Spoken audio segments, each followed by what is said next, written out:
بسم الله الرحمن الرحيم كل هذا نحركيسي مرتيسي واحد مية مسؤولينتي هاي دي جوه رئيسي ديها مسؤولكي ورشدي هذه هي حركة دوينة هي قدومياشي كل دونا سيدا كل الشيءان بقى حرون تنارك سنة قروح البدن اللي طلق عليه أقوانته واحد دسي محسنين هير كويدة مركز دسين كبعدي وحل الدنيا نسكف في الناس قاعدو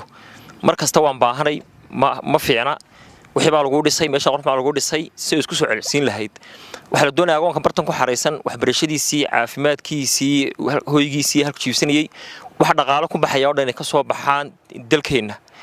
soo uga soo baxayaana maaha in la soo dawarsaday waa in ila dhaqaale la abuuro ay ka mid tahay warshada sida gudoomiyuu sheegay ay ka mid tahay farsamada gacanta ay ka mid tahay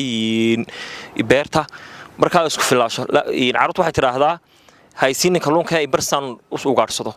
marka mashruuca qurux badan arkaysaan waxa la doonayaa inuu iska wado dalka waana fikrad aad u fiican oo aqli fiican ka soo fushay waxaan kalaan halkan doonayaan fariin uga diro inaan aad iyo aad uga xunahay anagoo kamid ah xubin kamid ah ururka warshadleyda roodhida oo ku jiran oo qaraankii bixina oo ka tirsan inay cabashadii noo soo mariyaan TV-dan ku haragno wax la yaabay noqotay waxaan halkan uga jeedinayaa baaq gudoomiye ku-xigeenka iyo agaasimaha warshada rooliyaasha ee cabashada soo jeediyay waxaan leeyahay anagoo xubin kamid ah oo xafiiskiga taqaanaan maamulkiga taqaanaan telefoonka taqaanaan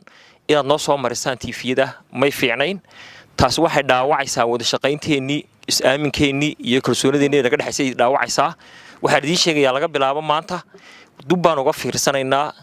wada shaqaynteennii isku xidhnaanteennii xubnimadeedii maadaama falkaan ugula kacdeen oo yaab noqday haddaad raaligelin buuxda ka bixin weydaan waxaa sheegteenna ku turkitaan bay ahayd sidaa gudoomiye cabdifataax sheegay laba kun baa la sameeyaa 500 agoonta cunta inta kale waa la iibgeeyaa daqiiq iyo batrool iyo wax lagu soo iibiyaa wax isku wadaysay waan aqli saliima aad iyo aad nooga xunahay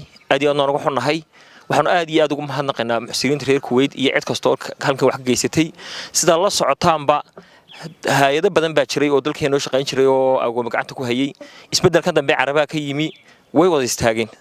laakiin hay'adayadani wixii ku baxayay boqolkiiba imika 80 waxa ka soo baxay dalkeena haday tahay khudradda haday tahay roodhida haday tahay farsamada gacanta dad ka shaqeeyana waa dadkeeni gudoomiye kuma darin waa hay'adda waxaan nahay Soomaaliland ugu shaqaalaha badan waxa ka shaqeeyay 600 oo shaqaalayn ka badan dawladuna way ogtahay waxaan aad iyo aad ugu mahadnaqaynaa madaxweynaha Jamhuuriyadda Soomaaliland golaha wasiirada aad noola shaqeeya garab istaaga oo markasna la garab taagan hooyo hiilba aad iyo aad u mahadsannahay cabashadii u gudbinayeen dawladdu waa dawladii naga xigaan aqoontan baa aqoonta dalka anaguna inta leeg baan u gudbinaynaa waxaanu qabanno suuquna waa xor hadii laga wax fiicnaaday dadaal u baahayd laakiin tiifka cabashanta ma damahayn aad iyo aad baa u mahadsantiin